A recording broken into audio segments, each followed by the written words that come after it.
Vamos a tocar los temas infecciosos. Como les expliqué la primera vez, nuestros temas son los más, no fáciles, pero los menos complejos de llevar en comparación a los de la primera tabla. Creo que todos tenemos el concepto acerca de lo que es neumonía. Entonces, respecto a neumonía podemos hablar, si uno les pregunta neumonía secas, lo primero que nos viene a la cabeza es neumonía bacteriana. La neumonía bacteriana es lo más común, pero no es el único tipo de infección de parénquima como tal. Eso es un proceso, es un concepto que no borrarlo de nuestra cabeza, pero entender que es algo más grande. La neumonía en general, insisto, cuando escuchamos la palabra neumonía se nos viene a la cabeza el tema infección, pero no necesariamente es así. Si uno habla de neumonía, la neumonía es un proceso inflamatorio del pulmón, del parénquima pulmonar, que compromete alveolos, intersticios, ¿no? Entonces, básicamente es un proceso inflamatorio, más no estoy hablando del término infeccioso.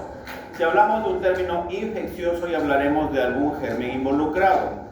Hablamos de bacterias, 20 veces les dicen bacterias, puede ser virus, puede ser hongos. Entonces, lo más común es que sea bacteriano. Y de las bacterias hablaremos de las más comunes y las menos comunes. Respecto a los temas virales, recordarán hace 5 años estábamos en toda la pandemia de COVID, fue una neumonía viral. Entonces, eso vamos a repasarlo brevemente. Como les acabo de mencionar, en este caso vamos a hablar de las neumonías desde el punto de vista infeccioso. ¿Puede haber neumonías químicas? Sí. ¿Puede haber neumonías inflamatorias por otros agentes no biológicos? Sí. Generalmente se les conoce como neumonitis. En este caso vamos a hablar netamente del cuadro infeccioso. Entonces, ¿qué menciona ahí la teoría? La neumonía es un proceso infeccioso, inflamatorio infeccioso de parénquima. Cuando hablamos de parénquima, vamos a comprometer alveolos, intersticios y en algunas ocasiones la pleura visceral e inclusive las estructuras vasculares. Entonces, primero, neumonía bacteriana, luego neumonía infecciosa, un cuadro infeccioso obviamente, parénquima que compromete alveolos y el intersticio alrededor, y en algunas ocasiones la pleura que envuelve al pulmón más los vasos sanguíneos. Cuando hablamos de la neumonía, hablaremos de la neumonía adquirida en la comunidad en aquellos, obviamente, procesos infecciosos del parénquima pulmonar causados por bacterias del medio ambiente, del medio no hospitalario. Eso es lo que deberemos entender. Puede ser bacterias, virus, hongos y en algunas ocasiones los parásitos. Hay dos tipos de presentación de la neumonía. La neumonía adquirida fuera del hospital, es decir, la de la comunidad, obviamente su término está ahí escrito, neumonía adquirida en la comunidad, y la neumonía adquirida fuera de la comunidad dentro del hospital, la neumonía intrahospitalaria o nosocomial. A nosotros en esta clase lo que nos interesa es esta de aquí, la neumonía adquirida en la comunidad. La neumonía intrahospitalaria o nosocomial es un tema más largo que solamente se va a mencionar en esta clase, más no se va a desarrollar, no es parte de su currículum. ¿Qué es la neumonía adquirida en la comunidad? Como menciona ahí, la que se adquiere de forma ambulatoria, y para considerarla cumplimos con criterios. Entonces, cuando ustedes le pregunten ¿qué es neumonía adquirida en la comunidad? No basta con decir que es una inflamación e infección del parénquima por gérmenes de la comunidad, sino que deben cumplir un tiempo. Como menciona ahí en el texto, debe suceder dentro de las primeras 48 horas de ingreso al hospital y en un tiempo mayor a 7 días desde el ingreso hospitalario. ¿Qué significa? Que les puede venir un paciente o una paciente con síntomas de neumonía, que todavía no los menciono como tales cuáles son, los voy a ver más adelante, pero tiene síntomas de neumonía. Estos síntomas de neumonía, tú le acudes a tu consulta, tú le diagnosticas la neumonía y luego le das un tratamiento. Entonces, ese tratamiento obviamente lo has realizado fuera de un hospital, en tu consulta privada, en tu puesto de salud. Pero ¿qué pasa si estás tú en la emergencia, ya como interno, como interna, estás ya como médico de turno de emergencia y te llega un paciente, por decirlo, no te viene por intoxicación alcohólica, se me ocurre, o te viene por apendicitis, o te viene por caídas, etcétera, etcétera, X causa, no respiratoria. Tú le ingresas ahí al hospital, le das el tratamiento por la causa por la que vino, y en las primeras 48 horas de su ingreso en el hospital, o máximo hasta el segundo día de su permanencia en el hospital, empieza a presentarte tos, flema, fiebre, expectoración. Tú vas a pensar que es una infección del hospital o es una infección que ya me está arrastrando desde fuera y que recién se está manifestando dentro del hospital. Entonces, si estando en el hospital por causa no necesariamente respiratoria y dentro del hospital en las primeras 24 a 48 horas empieza a manifestar síntomas respiratorios compatibles con neumonía, no vas a considerar que esa neumonía es del germen del hospital, que ese paciente me la está arrastrando y recién se está manifestando en las primeras 48 horas de su ingreso en el hospital. Eso es lo que significa. O si tu paciente le das de alta, ¿sí? Le das de alta y a partir del alta cuentas 1, 2, 3, etc.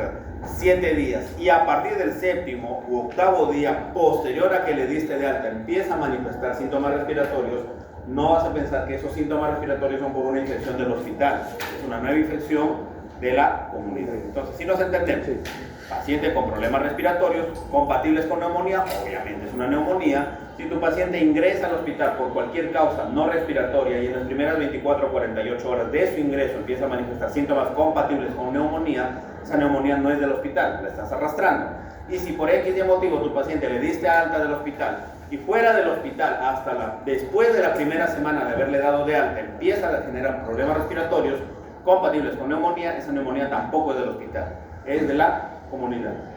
Eso es lo que me representa, significa el cuadro de aquí. Esto es hospital, casa, hospital. ¿Y qué pasa con la neumonía intrahospitalaria? La neumonía intrahospitalaria llena los huecos que me está dejando la neumonía adquirida en la comunidad. Hemos dicho entonces, si la neumonía adquirida en la comunidad se desarrolla en las primeras 24 o 48 horas, inclusive dentro de la estancia hospitalaria y hasta 7 días después de la alta hospitalaria, ¿qué es la neumonía intrahospitalaria? La que se desarrolla después de las 48 horas del ingreso hospitalario y hasta los primeros 7 días después del ingreso hospitalario. ¿Se dan cuenta? O sea, solamente alterna. Entonces, teniendo en cuenta eso, básicamente eso representa el cuadro que les he dicho ahí. Antes del ingreso hospitalario y hasta las primeras 48 horas o los primeros 2 días después de la instancia en el hospital, ¿sí? Nótese los colores, que es lo que me interesa que vean la relación. Rojo me está representando la nosocomía intrahospitalaria. La hospitalaria entre el segundo día hospitalizado hasta 7 días después del alta, cuando ya está en su casa. Y nuevamente la adquirida en la comunidad antes de su ingreso al hospital y hasta las siguientes 48 horas. ¿Se entiende este cuadro? Fácil, sencillo. Entonces, siempre esto es su pan de cada día. Que estén en el internado se van a aburrir los médicos de preguntarles esto. Entonces, con esto lo tengan súper claro. Criterio de neumonía en la comunidad, criterio de neumonía intrahospitalaria. Punto. Esta estadística es del Perú. La neumonía hay que entender que siendo una infección de parénquima pulmonar le puede dar a cualquier persona. Sí. Cualquiera de nosotros podemos ser susceptibles a adquirir o estar en contacto con los gérmenes causantes de neumonía, sí. Pero no necesariamente todos desarrollamos cuadros severos. Habrán escuchado muchas veces ustedes, aunque todavía no llevan pediatría, cuando lleven pediatría van a ver que la población pediátrica, los menores de 5 años, son bastante susceptibles a los cuadros neumónicos. Y en el caso de adultos, que es lo que nosotros estamos desarrollando, la neumonía nosotros la vemos en mayores de 60 años, incluso se dice 65 años. Son los extremos de la vida los que sufren más consecuencias o mayor mortalidad y complicaciones secundarias de neumonía, las poblaciones pediátricas y las poblaciones adultas mayores. En el Perú, como podrán ver en este cuadro, que es un cuadro evolutivo de los casos de neumonía, de acuerdo a los cuadros del MINSA, desde el 2018 hasta el 2024, si se dan cuenta, los casos de neumonía mayores de 60 años han ido en aumento. En el 2018 promedio eran de 10.000, redondémoslo, de 10.000 casos al año en el 2018. El año pasado hemos tenido más de 20.000 casos. En caso de hospitalizados, de todos estos pacientes que han sufrido neumonía, 3.000, o sea, la tercera parte al menos de ellos, terminaron hospitalizados por neumonía en el 2018, mientras que en el 2004 subió el número al doble, prácticamente a 6.425 casos. De todos ellos, ¿cuántos murieron en el 2018 según estadísticas? 730 personas, mientras que en el 2024 se duplicó el caso de muertes. Este cuadro es importante para que me aprendan los números, no es aprenderte los números, simplemente ver que en los últimos años, y esto es una estadística del Perú, no sé que lo cojo de los libros, en el Perú estamos viendo que en los últimos años los casos de aumento de frecuencia de neumonía y las complicaciones que me llevan a muerte por neumonía en nuestra población mayor de 60 años se está elevando. Entonces nuestro trabajo, ¿cuál debe ser? ¿Solamente dedicarnos a dar tratamiento? No, ver medidas preventivas, tanto en estilos de vida como en vacunación. Cuando ustedes se enfrenten, y eso creo que es un hueco, claro, llenemos el hueco que me quedó de EPOC, de la última clase que les hice, dentro del EPOC, recordarán que les dije medidas preventivas, ¿no? Dentro de ellas estaba la vacunación. Y en el tema de la vacunación, la población de 60 años en adelante, a todos debemos solicitarle vacunación antineumocócica. Disminuimos la posibilidad de complicaciones por neumonía. En el caso del paciente con EPOC, lo que lo complica es la presencia de estos gérmenes, y muchos de ellos están también en relación con procesos neumónicos. Entonces hay que insistir bastante en la vacunación de nuestra población adulta mayor y obviamente en las poblaciones pediátricas. Pero ahorita me centro en la población adulta mayor. ¿Para qué? Para evitar esas complicaciones.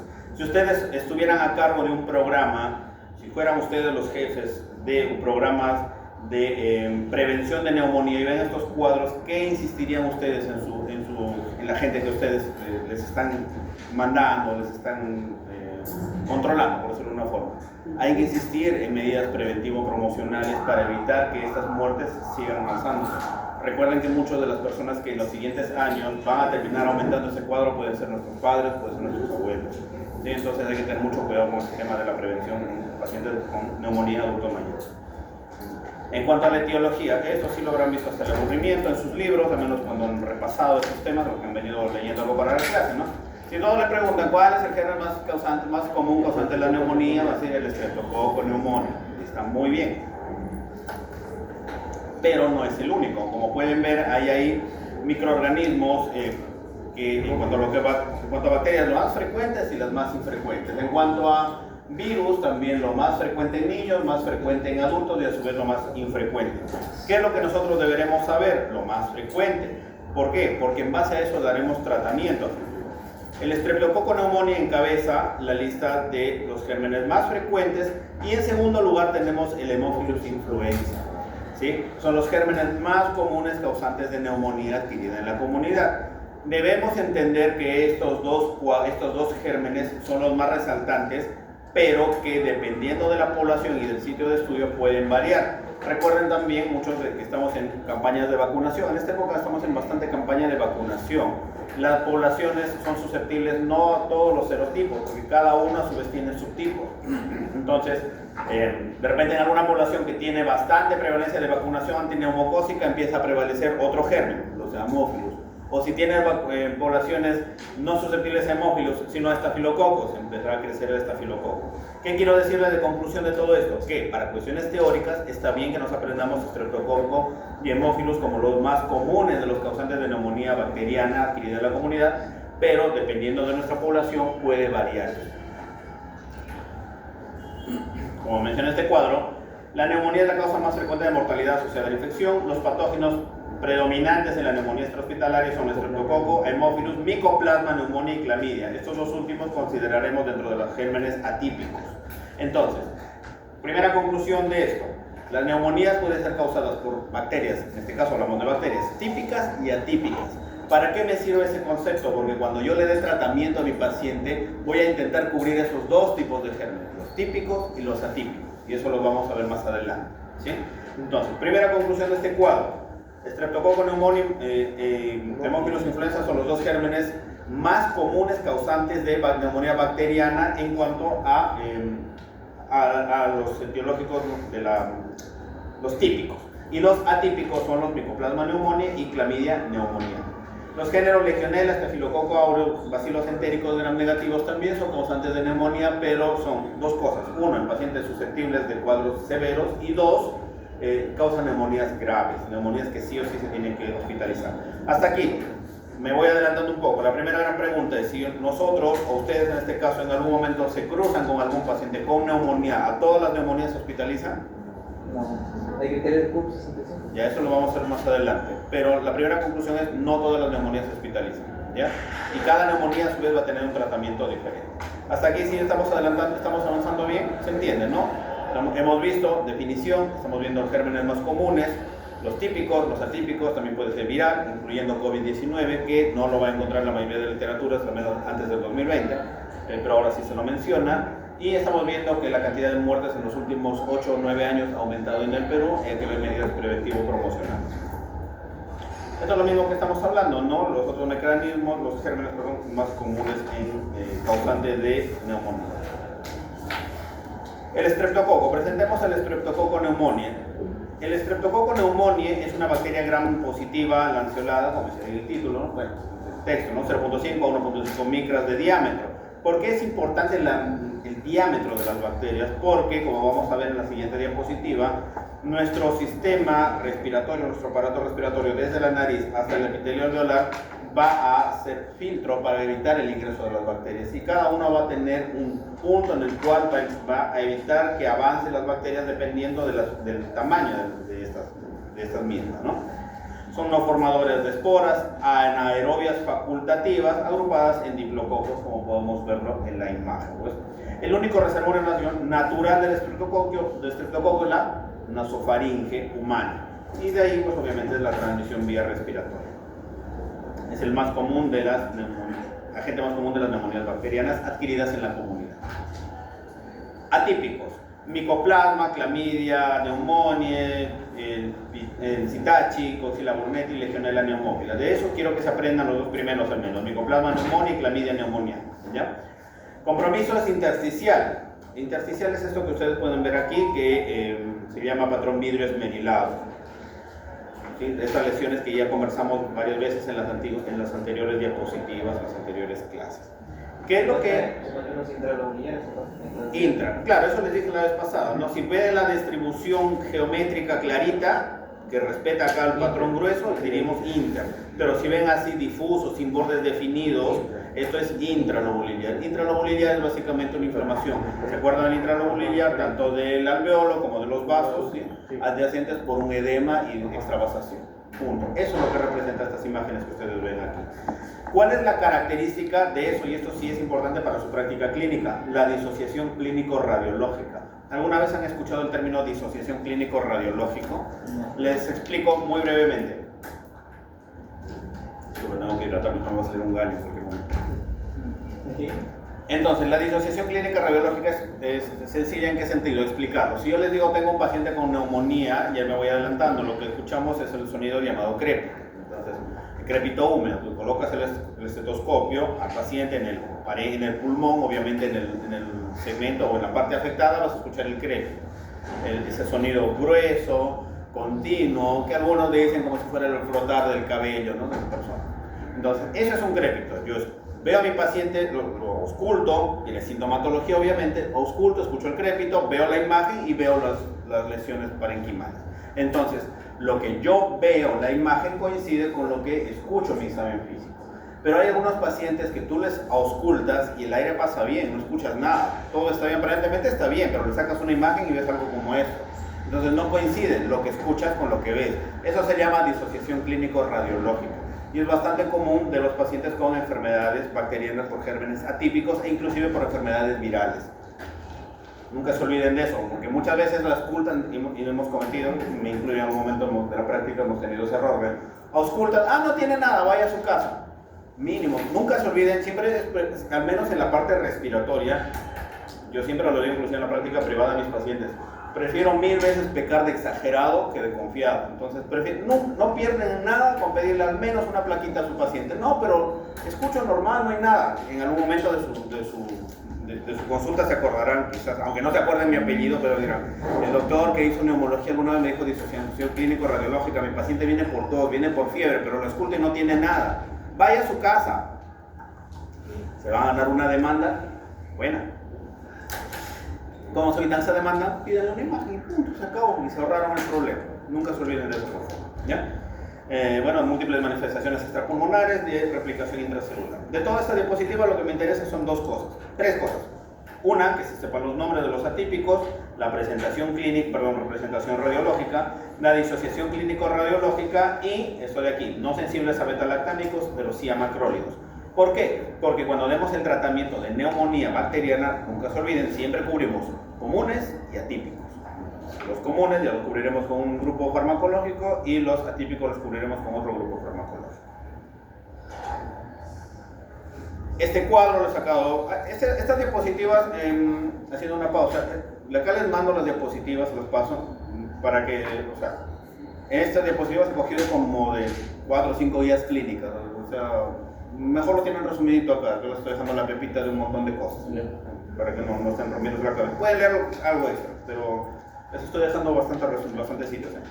Entonces, esta guía me pareció mucho más didáctica, la del Hospital Hospital Nacional Hipólito Unanue, sobre la guía de neumonía en la comunidad. Nos menciona los mismos gérmenes que estamos manifestando, ¿no? Lo del cuadro primero que les presenté, que había un montón de microorganismos, resumimos esto lo más común en nuestra población peruana. Típicos, Streptococcus pneumoniae, mosquito influenza. Staphylococcus aureus también da neumonía típica, sí, pero usualmente son cuadros muy graves, muy severos y que terminan hospitalizados en pacientes inmunocomprometidos. Buenas noches. Etcétera. Los atípicos, lo que ven ahí, y los virales. Acá habría que colocar coronavirus, COVID-19. Entonces, los COA sería típico, ¿no? Típico Claro. grave. Se considera que la microaspiración de contenido gástrico constituye un mecanismo que ocasiona la neumonía adquirida en la comunidad. Aunque no está descrita como tal, no lo he desarrollado en esta clase como tal, nunca se olviden que aunque la vía de contagio es respiratoria, no es la única. Podría haber diseminación hematógena, podría haber también aspiración de contenido gástrico. Si tú tienes, por decirle, un paciente postrado por parálisis cerebral infantil, por accidente de tránsito, alguna secuela neurológica, que tiene que estar alimentándose no necesariamente con sonda, sino de repente le dan pues nutrición licuado, con su cañita, o a veces quiere darle con cuchara, pueden muchas veces ellos hacer aspiraciones. Entonces pueden generar neumonías aspirativas. Hay otros pacientes, al menos algunos pacientes que son universitarios, no de aquí, de otro sitio, que cuando terminan su ciclo y salen aprobados, se van al frente y se meten una tremenda fiesta y huasca, terminan al otro lado tirados en el piso, los recogen aspirados. Terminan haciendo neumonías aspirativas. El vómito se puede aspirar también. Cuando tomen, se acuesten en 45, no se acuesten así. Y de costado lateral izquierdo, por favor. Solo por si acaso que le digan a sus amigos, porque yo sé que ustedes nadie hacen. Entonces, la aspiración de contenido gástrico en pacientes ebrios, en pacientes consumidores de sustancias, en pacientes que tienen también secuela neurológica o pacientes con reflujo gastroesofágico, es un condicionante bastante importante para adquirir neumonía, pero por vía secundaria a aspiración de contenido gástrico, como mencioné, causante también de neumonía adquirida en la comunidad. Eso es lo que genera los gérmenes, causados por los gérmenes entéricos que he mencionado en las primeras diapositivas. Y el otro, como les dije, las neumonías por diseminación hematógena. Tenemos, por decir, algún paciente con diabético con lesiones ulcerosas, tienes paciente con postrado crónico con lesiones ulcerativas en piel o cualquier otro tipo de lesión ulcerativa que se contagia, se contamina, no la curas adecuadamente, se puede contagiar por estafilococo aureodérmico y puede viajar vía hematógena hasta pulmón. Esas son las neumonías por estafilococo aureus y son normalmente neumonías severas. El paciente termina hospitalizado. La mayoría se recupera así, pero el proceso de recuperación es bastante largo. ¿Hasta aquí todo claro? Más o menos, todavía están vivos. Seguimos. Defensas del huésped en los pulmones. Entonces, ¿qué me sirve esta diapositiva? Esta diapositiva me interesa por lo siguiente. No es una diapositiva, es un texto tomado del manual de infectología, en la cual nos describe cuáles son las vías de protección de toda la vía respiratoria, ¿no? Los filtros que tenemos, desde la vía respiratoria superior, la de conducción a las inferiores. La vía respiratoria superior, obviamente los pelos nasales, los cornetes, principalmente el aparato mucociliar y la secreción de la inmunoglobulina A. Aquí se quedan las partículas mayores a 10 milímetros, resumen. O sea, en la vía aérea superior se quedan las partículas mayores de 10 milímetros atrapadas por el moco y por los cilios. Y eso por nuestro estornudo, nuestro tos, lo terminamos eliminando. Esa es la primera barrera que tenemos. Si es que pasa a la siguiente vía, la vía de conducción, ya no pasan las mayores de 10 milímetros, pasan las que están entre 2 y 10 milímetros. Se quedan en la vía respiratoria de conducción y nuestro epitelio estratificado, nuestro epitelio ciliado, nuestras células productoras de moco van a terminar atrapando esas partículas y mediante el reflejo de la tos terminaremos expectorando. Y las que son menores a 2 micrómetros son las que terminan llegando hasta el alveolo, activando pues la defensa de los macrófagos alveolares, intersticiales, reclutamiento de neutrófilos y generando una cascada inflamatoria. ¿Es importante que me aprenda todo esto? No. Lo que me interesa de todo esto es que reconozcan que nuestros niveles de defensa en el aparato respiratorio, vía de superior, conducción e inferior. Las de superior se quedan las que son mayores a 10 milímetros. Las terminamos expulsando por tos, estornudo. ¿Dónde se quedan? Cilios. Cilios y moco. Vía bronquial, se quedan los que están entre 2 y 10 milímetros. La mucosidad, nuestro moco del epitelio bronquial lo atrapa y mediante tos lo eliminamos. Lo que sea menor a 2 milímetros termina pasando. La mayoría de bacterias, ¿cuánto miden? Entre 0.5 a 2 milímetros. Y esto es lo que termina llegando al epitelio alveolar. ¿Cuáles son los factores de riesgo? Ya les dije, entonces, el solo hecho de tener una persona mayor de 60, 75 años en adelante ¿es suficiente para desarrollar neumonía? No. ¿Es un factor predisponente? Sí, mas no es causal. ¿Ya? Pasen la lista, por favor, los chicos que han llegado al final. Pasen su lista. ¿Cuáles son los factores predisponentes?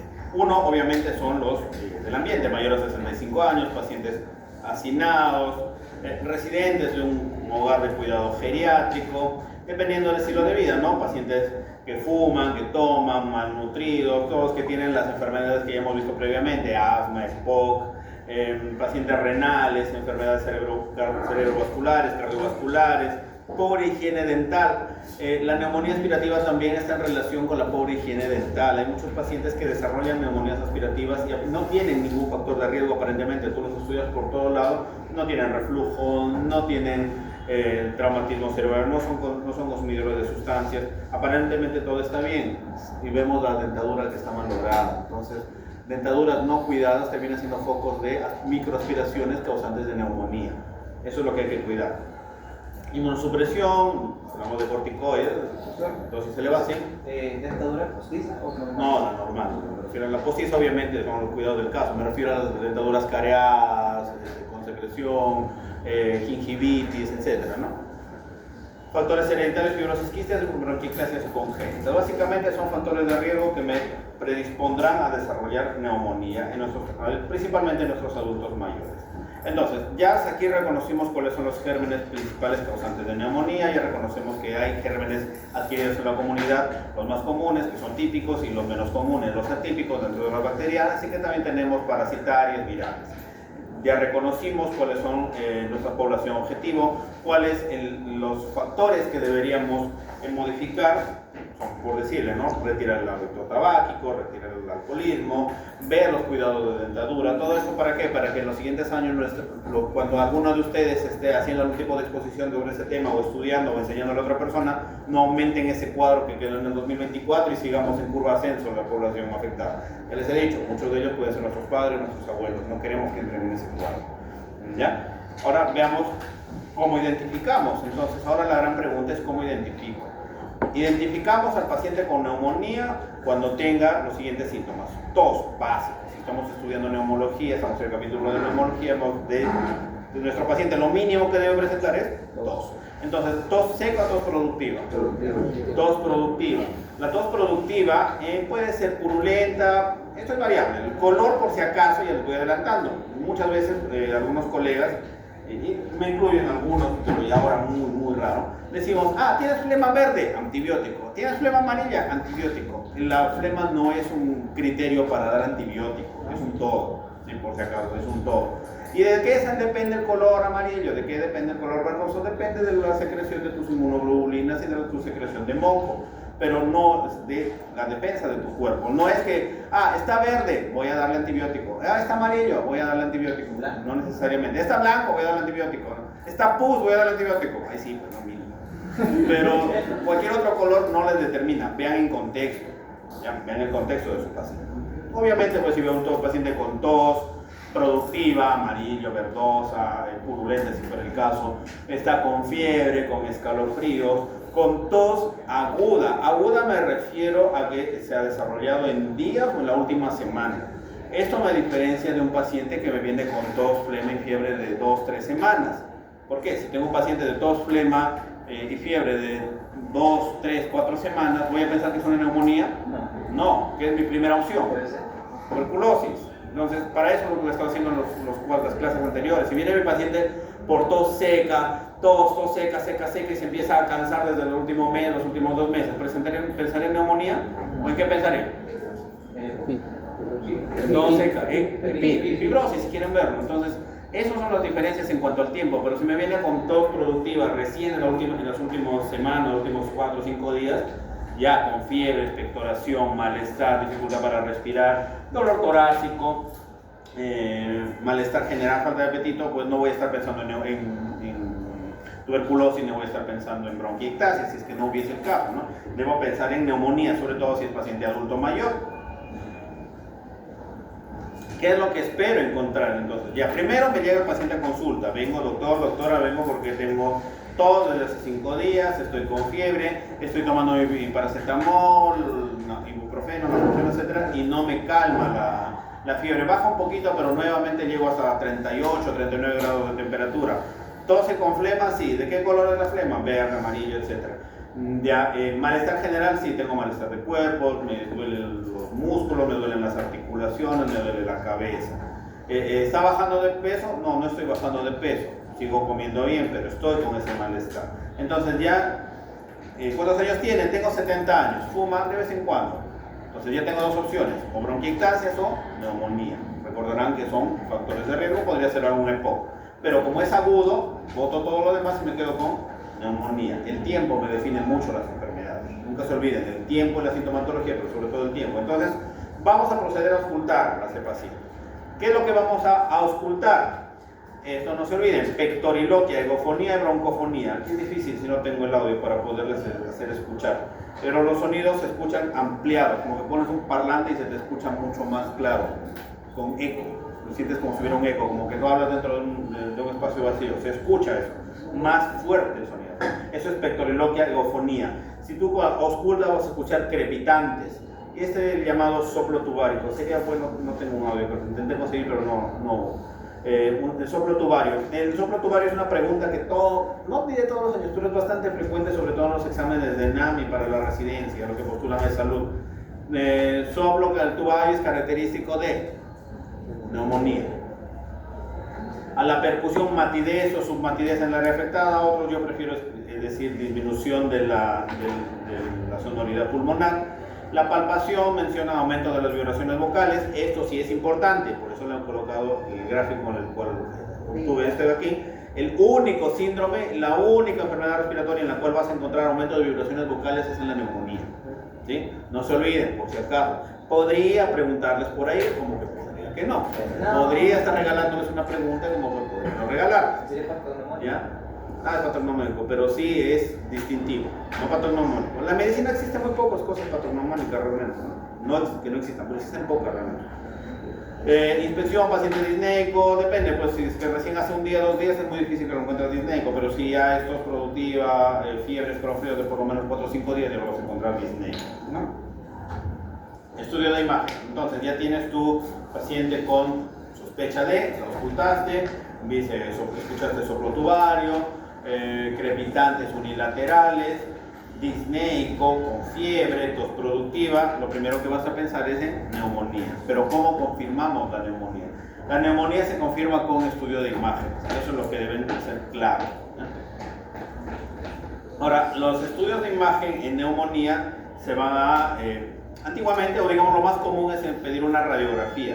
Con una radiografía nos basta la sensibilidad y la especificidad de 100%, no. Como les menciono aquí en la diapositiva, la radiografía tiene algunos patrones sugerentes, ¿sí?, de neumonía, pero de por sí no llego al 100% de diagnóstico. La sensibilidad, es decir, el verdadero diagnóstico de un enfermo, llega a ser hasta un 77%. Significa que si yo tengo un paciente con neumonía y le saco una radiografía y veo la imagen y cuando te diagnostico neumonía, estoy diciendo realmente te la estoy diagnosticando aún de 100 personas a 77, pero aún me queda un hueco de unos 30%. Entonces hay un 30% que viendo la radiografía tú le podrías dar otro diagnóstico. A eso me refiero, ¿sí? Y la especificidad llega hasta 91%. ¿Cuáles son los patrones radiográficos? ¿Cuáles son los patrones radiográficos? Los patrones radiográficos son básicamente el consolidado, el patrón neumónico, el patrón bronconeumónico. ¿Qué quiero que se quede de esta imagen? Es esta radiopacidad. Esto es corazón. Esto es radiopacidad, que usualmente es unilateral. Puede estar en las bases o puede estar fijada o limitada a un solo segmento pulmonar o uno o dos segmentos pulmonares. Pero si ven una radiopacidad única, como es este caso de la imagen, esta radiopacidad me sugiere una consolidación neumónica. Aquí también vemos una radiopacidad sugerente de proceso neumónico. Como menciona ahí, radiopacidad del lóbulo entero, gran parte de este por ocupación del espacio alveolar.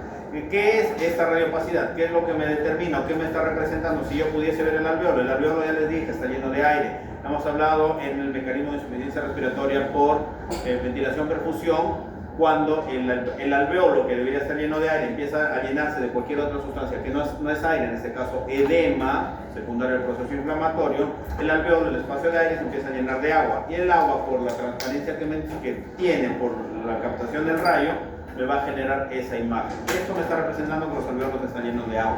Y esa agua es un proceso de edema secundario a la inflamación bacteriana. La bronconsolidación bronconeumónica básicamente es lo mismo, una o más radiopacidades que puede ir con o sin broncograma aéreo. Ahora, dirán, ¿qué es un broncograma aéreo? No sé si les expliqué en una de las clases broncograma aéreo. No les expliqué broncograma aéreo. A ver. Pulmón. Ahí, un pulmón.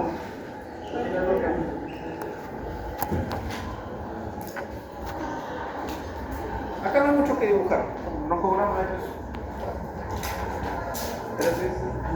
Si yo tengo el alveolo con la vía aérea, ¿sí? El intersticio, hemos dicho que debe estar lleno de aire. Perfecto, todo debe estar lleno de aire. Pero a fin de cuentas, después de un proceso de extravasación, proceso inflamatorio que me va a llevar pues, a permeabilización del endotelio, el plasma se va a empezar a filtrar. Y al filtrar me va a empezar a llenar lo que debería ser aire, me empieza a llenar de líquido, ¿sí? Y este es el edema que podemos ver en la imagen. Ahora, en radiografía, nunca se olviden, en radiografía, ustedes están ahorita llevando radiología, ¿no? Rayos X están llevando ahorita. ¿Les han explicado algo sobre patrones neumónicos? ¿Algo ya han llevado? Les habrán explicado el patrón bronconeumónico, todo lo que estaba mencionando ahí. Pero yo siempre prefiero explicarles en palabras más sencillas. Lo que ven en radiografía negro es aire, lo que ven blanco es agua, punto, así de fácil. Entonces, si esto va a ser agua y esto, imaginemos que esto es negro, o alguien tiene negro. Ya fue, imaginemos que esto es negro. Ya, lánzalo. Gracias. Gracias por tu regalo. Te agradezco por esta contribución a la ciencia. Entonces, imaginemos que todo esto es negro. No es que imaginemos, realmente lo estoy quitando. Porque según yo esto es aire. Esto es aire. Y entonces por acá tengo, por acá,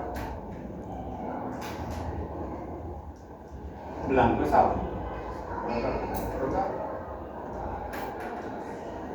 Por acá tengo otro. Por acá tengo otro. Y así sucesivamente. Entonces, si yo veo, esto es como que ustedes ven una imagen pixeleada, ¿no? Tú ves los cuadritos de cerquita.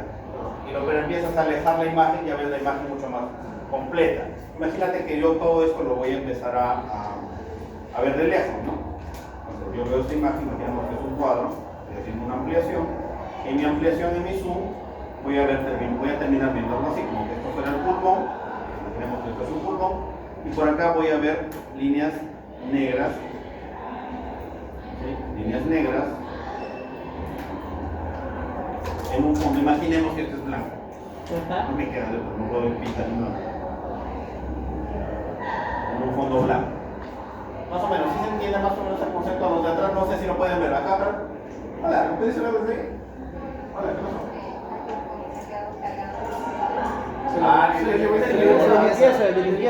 El de limpieza. ¿Dónde el edificio principal? El principal, de abajo. No, de allá. Ahí, gracias. Dosis perdidas. Bien. Entonces decíamos, imaginemos que todo esto es blanco. Siempre vamos a ver líneas negras en un fondo blanco. Esto es aire en un fondo lleno de edema, de líquido. Esto se llama broncograma aéreo.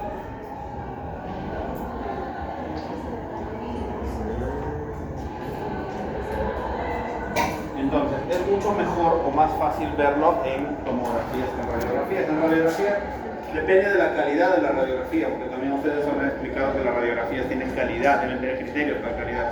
La gran mayoría en la práctica están mal tomadas, para ser sincero, la gran mayoría están mal tomadas, por eso que ver los patrones, como mencionan los libros, es bien difícil, es mejor verlos en tomografía. Entonces, acá no se logra observar muy bien, pero sí hay algún tipo de broncograma aéreo, entonces no lo podemos observar mucho, la verdad es muy raro. Más fácil ver el broncograma aéreo, signo de la silueta, lo que estamos viendo acá, borramiento del contorno del corazón por consolidación radiopaca, de misma densidad que la del corazón. Y lo de acá, en la clase pasada vimos, recordarán, les había hablado de derrame pleural secundario, neumonías complicadas, el derrame paraneumónico. La neumonía puede complicarse con derrame. Si ustedes ven esto, es derrame. ¿Sí? Lo mismo, consolidaciones, más consolidaciones, se nota, ¿no? Básicamente es el mismo concepto que estamos reforzando. La tomografía mejora la sensibilidad y la especificidad a más del 90%. Entonces, si tenemos la oportunidad de que nuestro paciente se saque una tomografía, es mucho mejor. ¿Por qué? Porque la capacidad, el criterio diagnóstico, mejor dicho, la capacidad diagnóstica de la que la tengo con síntomas, examen e imagen, radiografía, con la tomografía se me puede elevar mucho más todavía mi capacidad para diagnosticar neumonía. En el caso de la tomografía, ven el patrón de broncograma aéreo. Este es un broncograma aéreo. Fondo blanco, que es edema, con bronquios todavía no cogidos, no captados, lleno de aire todavía. Este fondo blanquecino con líneas negras, esto se llama broncograma aéreo. Esto es una consolidación con un broncograma aéreo. Yo veo esto y esto es neumonía. Lo mismo acá. ¿Sí? Consolidado, esto no es más que edema de bordes no definidos con broncograma aéreo. Consolidación con broncograma aéreo. ¿Sí se observa, verdad? Esto es broncograma aéreo. Puede ser unilateral, si tú ves en un solo lado, un solo lóbulo, un solo segmento pulmonar afectado, usualmente es bacteriana por estreptococo. Si ves que están más de 2 sitios cogidos, como en este caso veo consolidaciones hasta en 4 focos diferentes, eso es por un germen atípico. Podría ser una bacteria típica o podría ser una enfermedad viral. Ejemplo, COVID. COVID te daba esto bastante. Lesiones parchadas, consolidados parchados difusos. ¿A partir de cuándo era típica? Atípica, perdón, no te da no hay un número exacto radiológico, pero por lo menos 2 o 3, ¿sabes lo que te dicen? No por lo menos bilateral, de 2, más de un lóbulo, más de un segmento. Cuando es unilateral, esto es usualmente por estreptococo bacteriano. En cuanto a la ecografía también sirve para diagnosticar cuadros neumónicos. ¿Cuál es el patrón ecográfico? No sé si les han mencionado en ecografía en imágenes esto. Ya, en ecografía nosotros lo llamamos hepatización. En ecografía se llama hepatización. Recordarán el derrame pleural cuando les hice con ecografía. ¿De qué color era el derrame pleural en ecografía? Negro.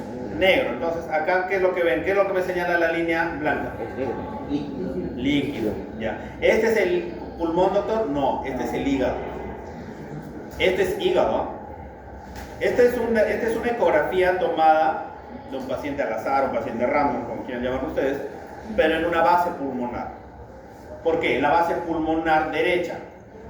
Vemos en este paciente, ustedes viendo esta imagen pueden distinguir hasta 3 órganos, o una afectación con dos órganos diferentes. Esto es lo más básico de encontrar. Este es hígado. ¿Sí? Estas son las vías biliares. Lo que está adyacente al hígado, obviamente esto va a ser el diafragma, y esto que ustedes ven aquí negrito que la flecha le señala, esto es el líquido, esto es derrame pleural. Lo que ven aquí, esto es pulmón. Pero ¿qué es lo que quiero que vean? El pulmón debería ser uniforme, no debería haber nada negro dentro del pulmón en ecografía. Pero observes esto de aquí. Sí se puede ver, ¿no? Los que todavía están despiertos. Sí. Esto de aquí, esto de aquí, esto de aquí. Semeja mucho la disposición del hígado. Sí. En el hígado esto es normal. En el pulmón esto no es normal. Por eso es que, como tiene características semejantes al hígado, esto se llama hepatización. En la ecografía en una ecografía pulmonar, la neumonía se ve como hepatización. Puede o no haber derrame pleural, pero esto es lo que predomina. Lo mismo acá, hepatización. ¿Qué es lo que nos mencionan las guías respecto al diagnóstico de neumonía? Basta por sí solo con la clínica, con el examen físico, con el estudio de la imagen. Basta sí, pero no es suficiente. Lo ideal sería un estudio microbiológico. Es lo ideal. Ahora la pregunta es, ¿a todos los pacientes les vamos a pedir exámenes microbiológicos? No. Hay criterios.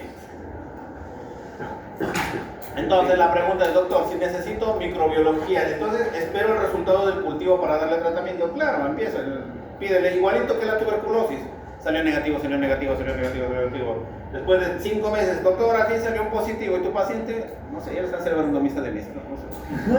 Pero encontramos el germen, entonces no puedes esperar tanto tiempo. Le empezamos tratamiento por criterio clínico radiológico, recordarán en tuberculosis, bueno, van a represionar en tuberculosis, ya les voy a decir. En la neumonía es básicamente lo mismo. El doctor viene por fiebre, síntomas generales, ya veo la imagen. Para mí es una neumonía, pero le he pedido un cultivo de esputo para saber qué antibiótico le voy a dar. ¿Espera el antibiótico? Si quiere, el cultivo, no, si quieres esperarlo, pues no. 5 días después ya tengo el germen y mi paciente, no, si está en la UCI, no en el hospital, pero ya tenemos el germen. Entonces hay que dar tratamiento dependiendo de los gérmenes más comunes, para eso es importante el primer cuadro. Pero si podemos obtener un cultivo, mucho mejor. Ahora, esto de acá es mucho más fácil en pacientes hospitalizados, porque puedes tomarle muestras. En el ambulatorio es difícil. Sin embargo, como menciona aquí el texto, también cuando mi paciente deja una muestra de flema, las muestras de flema deben cumplir con criterios para poder decir si el resultado es adecuado o no. He ahí lo que les he resaltado.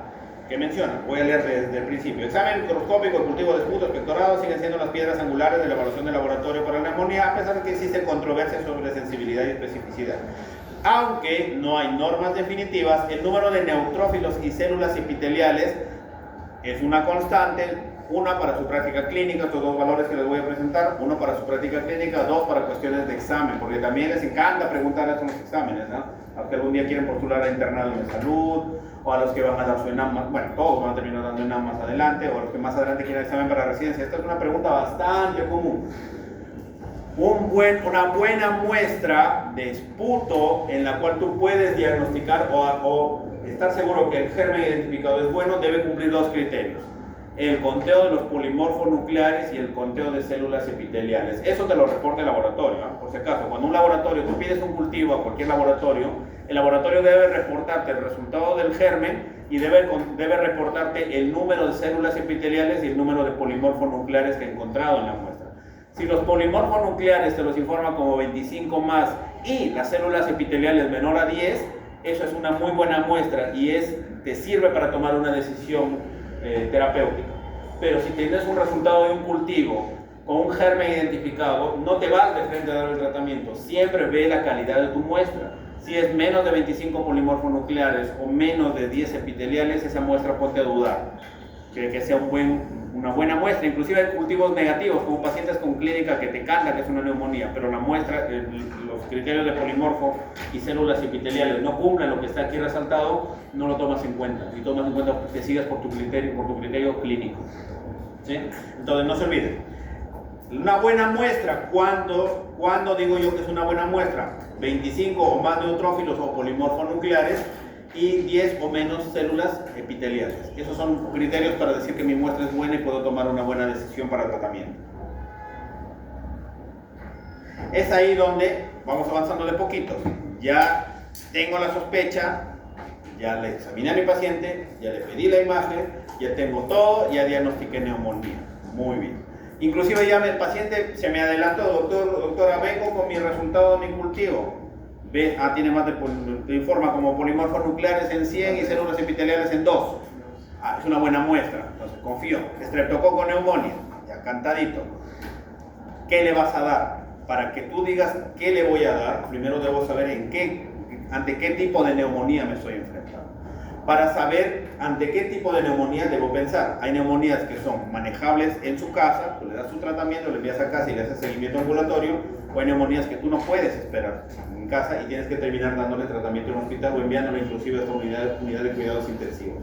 Esto se se conocen como escalas de severidad de neumonía. Las escalas de severidad, voy a presentar 3 escalas de severidad. La más común, la que casi todos han escuchado o conocen, la CURB 65. Creo que todos han escuchado, si ustedes la saben, perfecto, y si no, al menos la han escuchado una vez en su vida. La CURB 65. Es una escala que, como menciona ahí, tiene 5 ítems. Cada letra representa uno de los ítems. C de confusión, U de la uremia mayor a 7 milimol, o si quieren en urea mayor a 20 miligramos por decilitro. La R de respiración mayor a 30 respiraciones por minuto. B de la presión sanguínea, la presión arterial sistólica debe ser menor a 90 milímetros de mercurio y obviamente la edad mayor a 65 años porque esos son los grupos de riesgo que hemos conversado al inicio. Sumamos los puntajes. Imaginemos que tu paciente es un paciente que viene con un Glasgow de 15 puntos, es un paciente que tiene urea en 7, pongámoslo en el tope como está en 8 milimol por litro, viene con 30 respiraciones por minuto, y la sistólica está en 100 y tiene 70 años. Le das 3 puntos, mínimo, dependiendo del paciente. Sumas los puntajes, ya, 3 puntos. 1 punto por cada ítem que te cumpla ese paciente. Entonces, cada puntaje me va a tener dos cosas. La escala CURB 65 me sirve para 2 cosas. Uno, para saber si lo voy a tratar ambulatorio o lo voy a manejar en el hospital, y me dice qué posibilidad, ojo, no me dice si se va a morir o no, qué posibilidad tiene de que mi paciente se muera en los siguientes 30 días. Eso me representa CURB. No se olviden, porque cuando ustedes les preguntan una escala, uno se lo sabe de memoria, así como en el Chavo del Ocho, ¿no? Confusión, la escala CURB 65, la C de confusión, la U de la URE, la R de... Y tú le preguntas, ¿y para qué te sirve? Te quedas en el aire. CURB es para 2 cosas. 1, definir dónde lo voy a tratar. Y 2, si en los siguientes 30 días, qué posibilidad tiene de morirse en los siguientes 30 días desde que lo hizo. Entonces, si tu paciente hace un puntaje de 0 a 1 punto, ambulatorio. Lo mandas a su casa con tratamiento, sabe qué, va a seguir tratamiento en su casa, viene a los tantos días para reevaluación, pero básicamente en su casa, con tabletas, etc. Ya vamos a ver qué tratamiento le vas a dar. Y ese paciente que tú lo mandas a su casa, de 100 pacientes que tú mandes a su casa y que te cumplan un puntaje de 0 a 1 en CURB, en el siguiente mes hay de esos 100 pacientes, 1 o a 1 y... de 1 a 1,5. 1 a 1.5 pacientes se te pueden morir. O sea, de 100 pacientes, mandas a su casa que tenga 0 o 1 de CURB, en los siguientes 30 días, 1 se puede morir, a pesar que tú le diste buen tratamiento. Eso significa. Si el puntaje es de 2, ese paciente, basta que te cumplan 2 de esos 5 criterios, lo mandas al hospital. No, pero que está tranquilo. Pero le has tomado la respiración. Tiene 70 años ya. Y tiene 32 respiraciones por minuto. Ya lo mandé a su casa. O paciente tiene 70 años y no, pero todo está bien conversándome, tranquilo, todo tranquila. Si le tomaste la presión, sí está en 80, 60, pero igual lo mandé a su casa. Ya te cumplió una sistólica menor de 90 y edad mayor de 65 años, ya tiene 2 puntos. Aunque el resto esté bien, hospital. Ya, lo mismo, manejo hospitalario, y de 100 pacientes que tú veas, aproximadamente 9 pueden fallecer en el hospital, aún dándole un tratamiento adecuado y enviándolo, ¿sí? Y ya si tiene 3 puntos o más, lo mandas al hospital y el del hospital de frente te lo va a mandar a la UCI, porque los pacientes terminan en la UCI y de los 100 pacientes, aproximadamente 22 mueren. Entonces, eso es el CURB 65. ¿Qué necesito que se aprenda ansiedad positiva? Aquí me lo tienen que aprender todo. Aprende todos los criterios y sobre todo, sí es importante la memoria, pero es el para qué lo estás aprendiendo. Estás aprendiendo para saber dónde vas a manejar tu paciente y qué posibilidades tiene de morirse en los siguientes 30 días. La siguiente escala que les voy a presentar es la FINE. Esta me la aprenden de memoria. No. Ya le voy a poner un cuadro de esto, si lo llena todito 20. Esa escala se llama FINE, PORT o PSI, son lo mismo. Bueno, en la literatura uno te dice que uno deriva del otro, del estudio de 14.000 personas, bla, bla, bla, bla, bla, bla, que a ustedes no les interesa. Simplemente si les dicen escala PSI, PORT o FINE, lo mismo, ya se acabó. No tienen que ponerse a buscar más cosas. La primera escala, cuando uno habla de historia de las escalas de neumonía, esta escala es de hace como 40, 50 años. Se dieron cuenta, inclusive dentro de los estudios, que el paciente hay que saber, para saber si mi paciente se va a complicar o no, si lo voy a manejar en un hospital o en qué unidad del hospital y cuántos se me van a morir en los 130 días, crearon esta escala.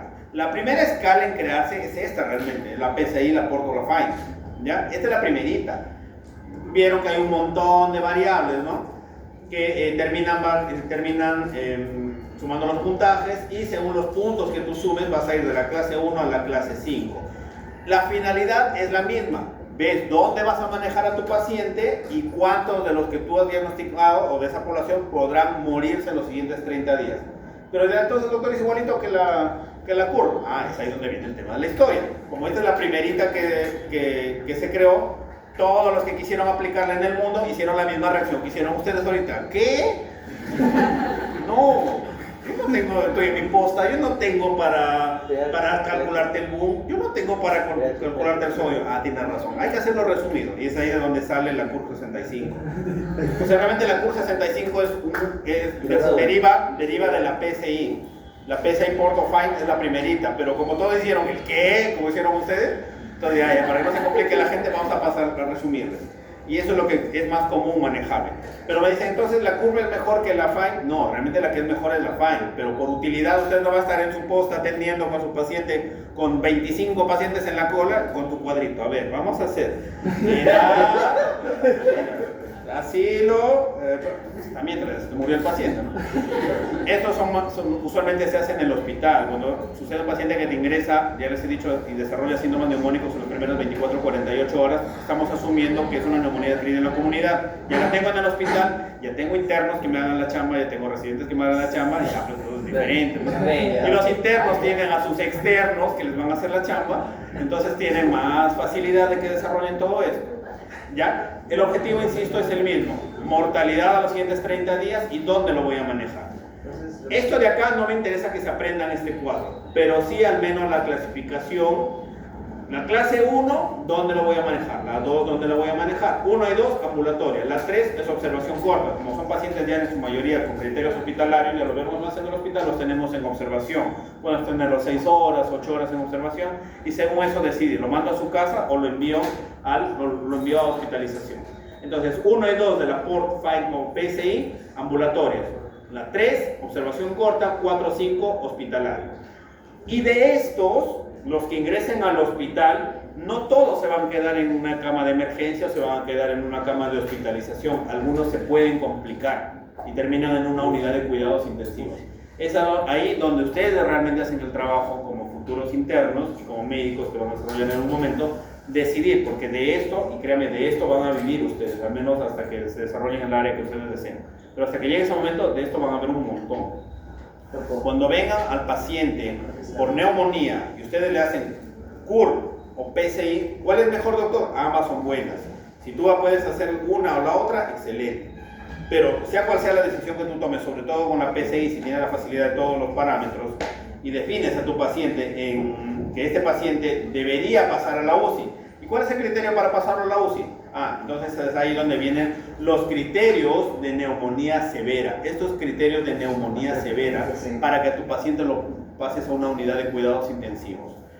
Estos criterios se llaman criterios ATS-ICSA. ATS es de la Sociedad Americana de Tórax, ICSA, la Asociación Americana de Enfermedades Infecciosas. ¿Ya? ¿Cuáles son los criterios? Hay criterios mayores y criterios menores. Criterios mayores: paciente con necesidad de ventilación mecánica, paciente disneico, paciente con insuficiencia respiratoria severa. Shock séptico que precisa vasopresores. ¿A qué le llamamos un shock séptico? Paciente que está haciendo un cuadro de septicemia, que está con leucocitosis mayor a 10.000, menor a 4.000, paciente que está con signos de confusión, paciente con alteración de la coagulación, perfil hepático, etcétera, con insuficiencia respiratoria y que sobre todo está haciendo hipotensión sostenida. La presión, para los que no recuerden, no manejen o no les han dicho, cuando nos enfrentamos en un hospital a un paciente con presión arterial baja, hipotensión severa, lo primerito que hacemos es manejo de líquidos. Aumentamos la hidratación. si te viene un paciente en emergencia con hipotensión sostenida, 60-40, 80-40, etcétera, que sea cual sea, hemorrágica o etcétera, la presión, eso se llama shock. Al shock tú le das manejo con líquidos. Si con líquidos no te maneja, tú le pones el litraje, 1, 2 litros, 3 litros, pero así tiene que ser, aunque suene feo, hidratación a lo bestia, porque tú tienes que subirle la presión como si ese paciente no te responde. Obviamente colocas una sonda Foley para medir la diuresis, lo que le estás colocando más lo que está eliminando. Si no te responde a líquidos, si no te responde a cristaloides, vas a ponerle coloides. Coloides le das poligelina. Le das soluciones de poligelina, que son coloides. Te hace expansión plasmática. Con esto deberías responder a tu paciente, pero si sus pacientes no responden a la hipotensión, siguen con hipotensos a pesar del coloide y cristaloide, ya pasas a vasopresor. La noradrenalina es el vasopresor más usado. Entonces, a eso se refiere esto de aquí. Paciente que hace shock séptico que precisa vasopresores, es decir, un paciente en shock, hipotensión severa, que no te responde a la hidratación y terminas colocándole noradrenalina. Eso es un criterio mayor para la IHATS. Criterios menores. Pacientes, básicamente lo que hemos visto en el curso 65 y vemos en PCI, confuso, con la URE elevada, frecuencia cardíaca más de 30, sistólica menor de 90, afección multilobar bilateral, como hemos visto en las imágenes hace rato, ¿no? Que coge, ya no es la neumonía de un lóbulo, empieza a coger un lóbulo, otro lóbulo, los dos pulmones, entonces esa ya es afección multilobar. Leucopenia, lo que hemos hablado, signos de sepsis, ¿no? Leucopenia, trombocitopenia e hipotermia.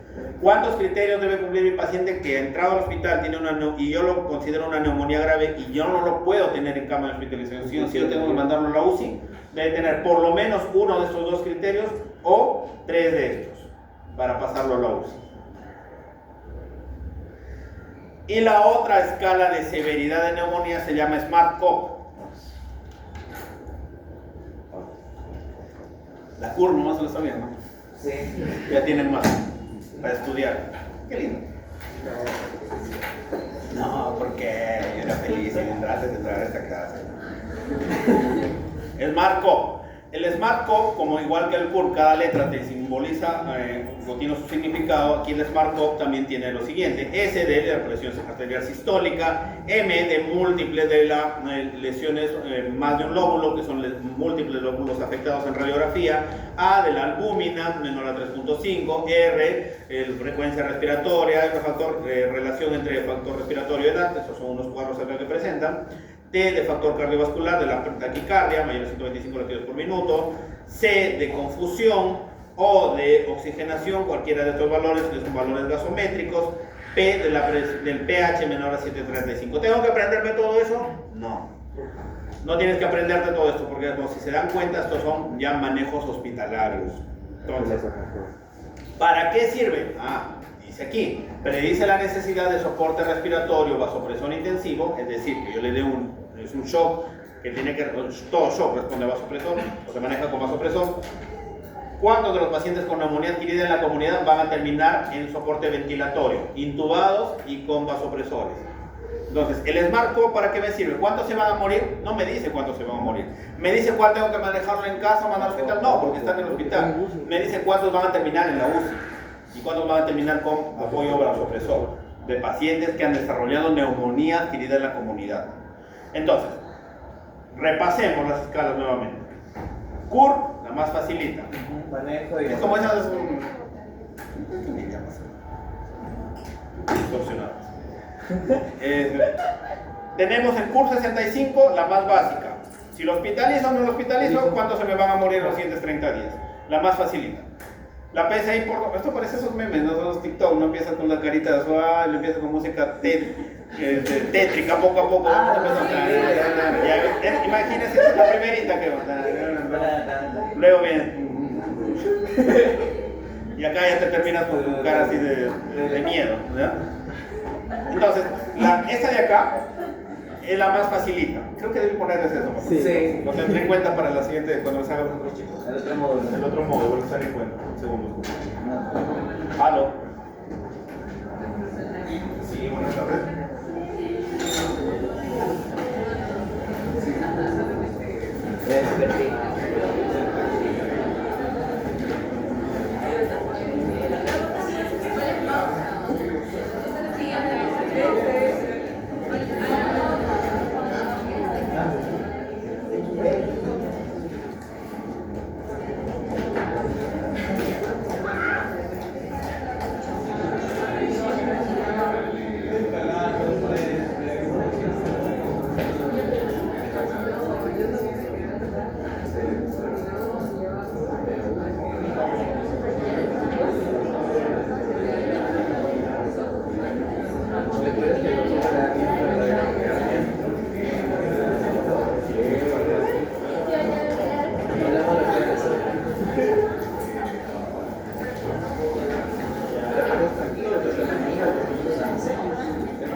Sobre negocios internacionales.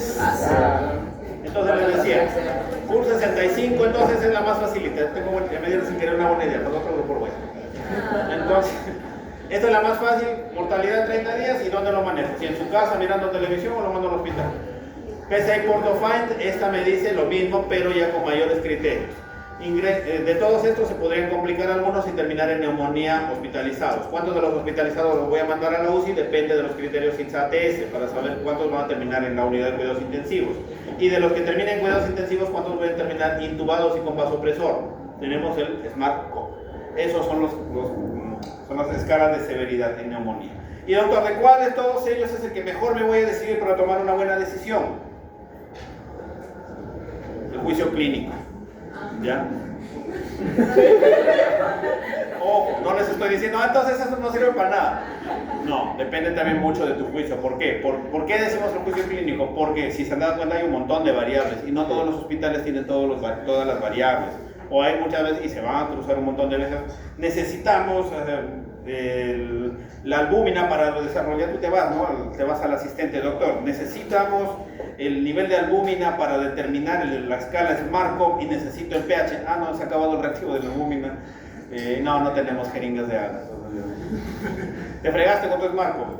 O le dices al asistente, no, a tu residente, ¿no? Cuando está rotando, doctora, necesitamos valorar el sodio sérico y necesitamos encontrar el boom del paciente para poder desarrollar la escala Find-Port. No, se ha acabado el reactivo, no tenemos pH, no tenemos nitrógeno, no tenemos perfil hepático, la verdad no tenemos nada de esto. Y que eso se va a encontrar un montón de veces. Entonces, decido, no hay ni agua, no hay ni jeringa, no hay nada. Entonces no le aplico y lo dejamos ahí. No, pues también tienes que ver el paciente, el contexto del paciente. Es algo que va de la mano. Doctor, no es importante ver cuánto puntaje. Sí tiene su puntaje, pero es algo que se lo quieren aprender. No, el puntaje final, no hace final. Sí, acá está. Eso. Ya. Pero a pedido de su compañero lo podemos sumar para el examen. No. No te escuché, disculpa. ¿Ah? No. Se emocionó, creo. Y así vamos. No le hagas caso.